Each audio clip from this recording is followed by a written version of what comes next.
Students आज जो है हमने एक्सरसाइज 6.2 का क्वेश्चन नंबर करना है 5। क्वेश्चन नंबर 5 में दिया हुआ है कि in a right angle triangle ABC measurement of angle B is equal to 90 degree and C is an acute angle of 60 degree. Also sin measurement of A is equal to A over B. Then find the following trigonometric ratios. बहुत आसान सा है, कोई मुश्किल नहीं है। एक triangle बनी हुई है और सब कुछ उसका दिया हुआ है, ठीक है। उसको देखते हुए आपने क्या करना है, सिर्फ साइडें बतानी है कि हाइपोटेनियस कौन सी है, बेस कौन सी है और ट्रायंगल कौन, सॉरी परपेंडिकुलर कौन सी है, ठीक है। तो ये एक हम ट्रायंगल बनाते हैं।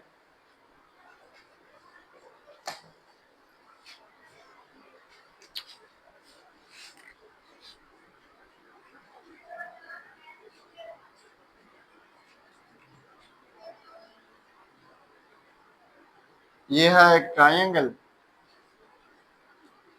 इसका ये वाली साइड बताएं बेटा। ए है और ये 60 डिग्री। कोई बात नहीं, बाहर भी लिख सकते हैं। हाँ, ये सी है, सी है और ये बी है, ये सी है, ये क्या, ठीक है। इतना एक दिया हुआ है, कौन सा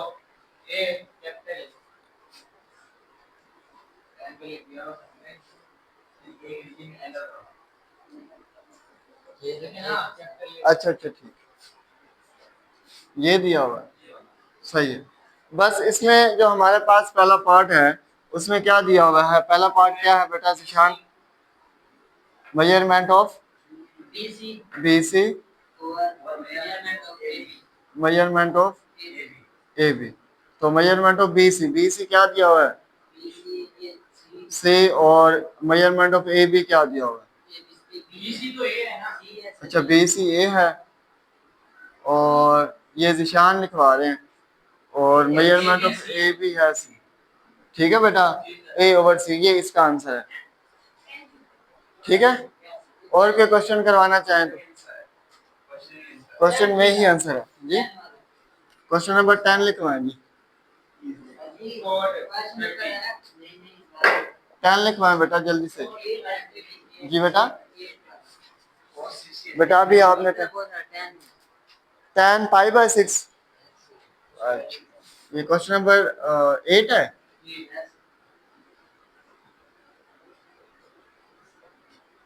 क्या है बेटा 10 पाई/6? अच्छा ये 10 पाई/6 हो जाएगा। ये क्या हो जाएगा, 10 6 3 18 होता है, 10 30 डिग्री हो जाएगा, ठीक है। और 10 30 डिग्री तो ये किसके इक्वल होता है? 10 बेस ओवर हाइपो के होता है, sorry base over perpendicular over base के। इसमें परपेंडिकुलर वैल्यू कौन सी है? सी। तो इधर आ जाएगा बेटा C divided by measurement of, तो ये आ जाएगा बेटा सी है, ठीक है। ये इसका आंसर आ गया। बस इतना ही करना है, इसका ज्यादा आपने जाना नहीं। ये एक MCQ टाइप एक्सरसाइज है, इसमें कुछ भी नहीं करना बेटा। 5/6 को जब खत्म करेंगे, डिग्री में कन्वर्ट करेंगे तो, हाँ आप छोटे बच्चे ही हैं तो देखो बड़ा बच्चा पूछता तो फिर मैं उसको कहता आप छोटे बच्चे थोड़ी हैं। तो 5/6 को जब खत्म करेंगे तो क्या हो जाएगा 30, ठीक है। रेडियन डिग्री में पहले कन्वर्ट किया, कन्वर्ट करने के बाद फार्मूला लगाया, फार्मूला लगाने के बाद आंसर लिया, ठीक है बेटा। अब आ जाए एक्सरसाइज 6.5 पे। 6.5 के हमारे पास कुछ क्वेश्चंस रहते थे, जिस तरह क्वेश्चन नंबर 6 हो गया और क्वेश्चन नंबर क्या हो गया 7 हो गया। क्वेश्चन नंबर 6 जो है लिया हुआ है, calculate the length x in the adjoining figure, के दो फिगर्स ज्वाइंट की गई हैं, उसकी दरमियान वाली साइड आपको नहीं दी गई। तो आप दरमियान वाली पहले साइड मालूम करेंगे, जिसको आप अगर एक ट्रायंगल लेंगे इस एक में परपेंडिकुलर आ जाएगी वो साइड, अगर हम दूसरी ट्रायंगल लेंगे उसमें वो हाइपोटेनियस साइड होगी, ठीक है। वो हम करते हैं, देखते हैं कैसे होता है, ठीक है। तो ये लिखवा दें जी, ये मुझे खुद को बनानी पड़ेगी। एक्सरसाइज कौन सी है? एक्सरसाइज 6.5। क्वेश्चन नंबर कौन सा है बेटा? क्वेश्चन नंबर है 6। ये इस तरह है।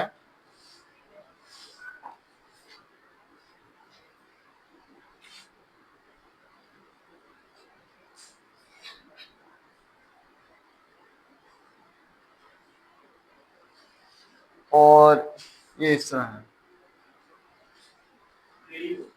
ठीक है बेटा, ये ट्रायंगल्स हो गई, दो ट्रायंगल्स हो गई। इसमें ये वाली साइड कौन सी दी हुई है?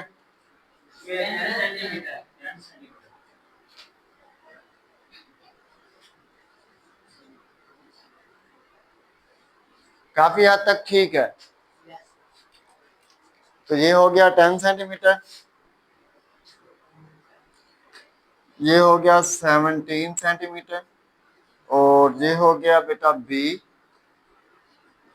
90 डिग्री एंगल, ये हो गया एक्स, ये हो गया सी, और ये हो गया 8 सेंटीमीटर, और ये हो गया 17। ठीक है, ये हो गया बेटा डी, और ये 90 डिग्री एंगल हो गया। ठीक है, ये 90 डिग्री एंगल, ये 90 डिग्री एंगल पता है हमें क्या बताता है?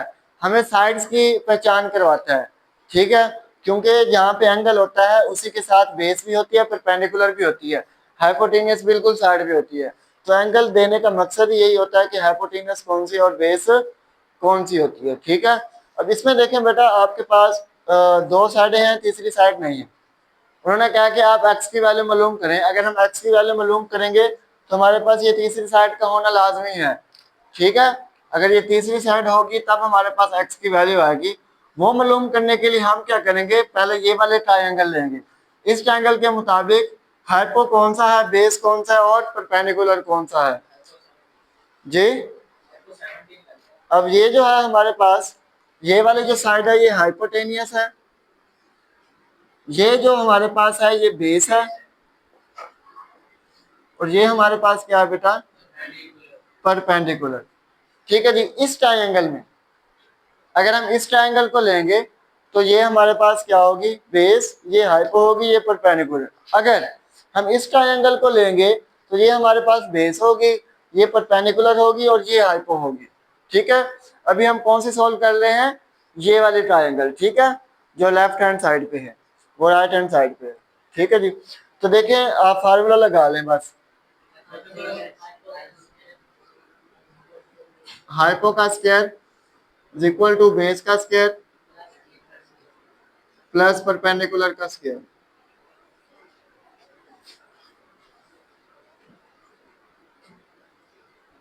अब इसमें हाइपो कौन सा है बेटा, 17। 17 का स्क्वायर ले लें।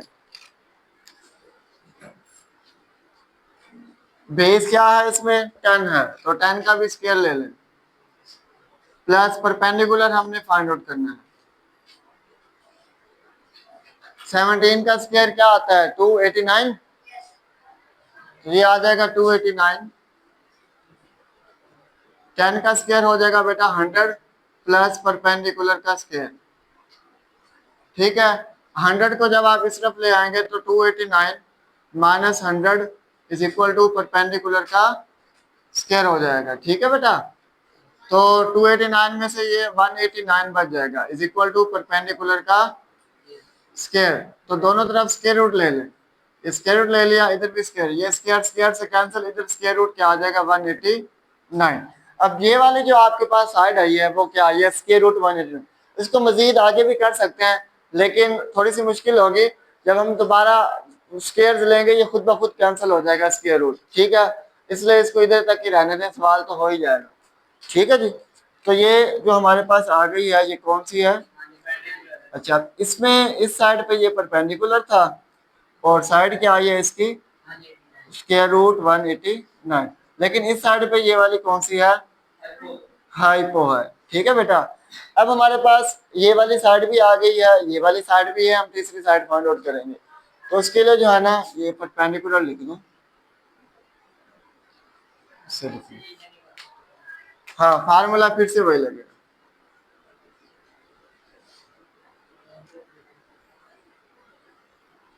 अब मैं ये वाला रेज कर रहा हूँ, ठीक है, कर दूं रेस?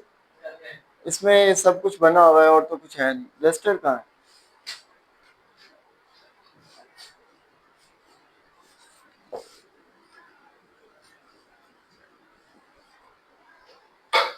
जी, ये देखें बेटा, दोबारा फार्मूला, हाइपो का square is equal to base का स्क्वायर प्लस परपेंडिकुलर का स्क्वायर। हाइपो इसमें अब कौन सी साइड है बेटा? 189 का स्क्वायर हो जाएगा इज इक्वल टू बेस क्या है? 8 सेंटीमीटर का स्क्वायर और प्लस परपेंडिकुलर बेटा एक्स का स्क्वायर हो जाएगा। ये स्क्वायर स्क्वायर रूट से कैंसिल हो जाएगी तो बच जाएगा 189 इज इक्वल टू 8 का स्क्वायर क्या होता है बेटा? प्लस एक्स का स्क्वायर हो जाएगा। 64 को इधर ले आए, 189 minus 64 is equal to X का 189 में से 125 हो जाएगा। 125 इज इक्वल टू एक्स का, दोनों तरफ जब आप स्क्वायर रूट लेंगे तो ये इससे कैंसिल हो जाएगा, ये आ जाएगा 5/5 centimetre is equal to X हो जाएगा। ये आपकी एक्स की वैल्यू। मेन हमारा काम था एक्स की वैल्यू फाइंड आउट करना, तो उसके लिए एक साइड हमारे पास गिवन नहीं थी, पहले उसको मालूम किया, उसके बाद एक्स की वैल्यू मालूम की। ठीक है बेटा, समझ आ गई यहाँ तक? चलो इधर तक आप नोट कर लें, तो बाकी जो है ना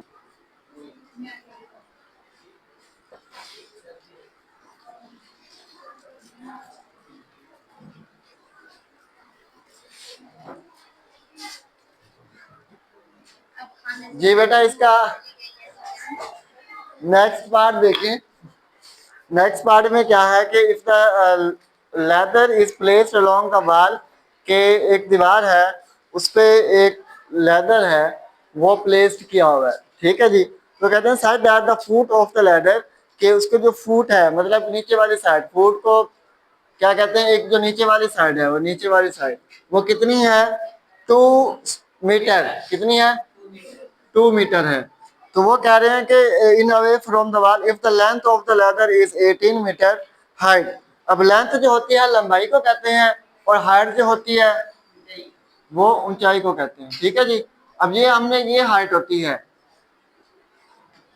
नीचे से लेकर ऊपर तक जो होती है हमारे पास वैल्यू, उसको हम ऊंचाई कहते हैं, हाइट कहते हैं। वो हाइट हमने मालूम करनी है, इसको आप लेट कर लें कि ये एक्स इक्वल है। बाकी बच्चा हमारे पास लेंथ, लेंथ क्योंकि ट्रायंगल शेप ही हम पढ़ रहे हैं, इसमें जो लेंथ होगी आपकी ये वाली साइड होगी। ठीक है बेटा, अब ये जो लेंथ है वो क्या दी हुई है? 8 मीटर। 8 मीटर दी हुई है लेंथ। तो इसमें आप देखें, आप खुद ब खुद कोई ना कोई नाम दे दें, ये ए हो गया, ये बी हो गया और ये क्या हो गया? सी हो गया। ये 90 डिग्री एंगल हो गया, ये एंगल कोई थीटा हो गया, ये भी कोई एंगल होगा। ठीक है, इसमें ये हमारे पास परपेंडिकुलर हो गया, ये बेस, और ये क्या हो गया बेटा? हाइपोटेनियस हो गया। ठीक है, बस जस्ट आपने कुछ भी नहीं लिखना, आपने जस्ट फार्मूला पुट करना और आंसर लेकर आ जाना। क्या था formula? Hypo, hypo is equal to base plus perpendicular का स्क्वायर। ठीक है बेटा सिद्रा, ठीक है। हाइपो क्या है हमारे पास? 8 मीटर का स्क्वायर हो जाएगा इज इक्वल टू बेस क्या है? 2 मीटर। 2 मीटर का स्क्वायर हो जाएगा प्लस परपेंडिकुलर बेटा एक्स है जो हमने मालूम करनी है। ठीक है, इज इट क्लियर? ठीक है जी। 8 का स्क्वायर जो लेंगे क्या हो जाएगा बेटा? 64 मीटर का स्क्वायर, और ये हो जाएगा 2 का स्क्वायर 4 मीटर का स्क्वायर हो जाएगा, और प्लस एक्स का 4 को इस तरफ ले आए, ये हो जाएगा 64 मीटर का स्क्वायर माइनस 4 मीटर का square is equal to X का स्क्वायर हो जाएगा। ठीक है बेटा, तो अब क्या होगा? 64 में से 4 गया, कितने बचते हैं बेटा?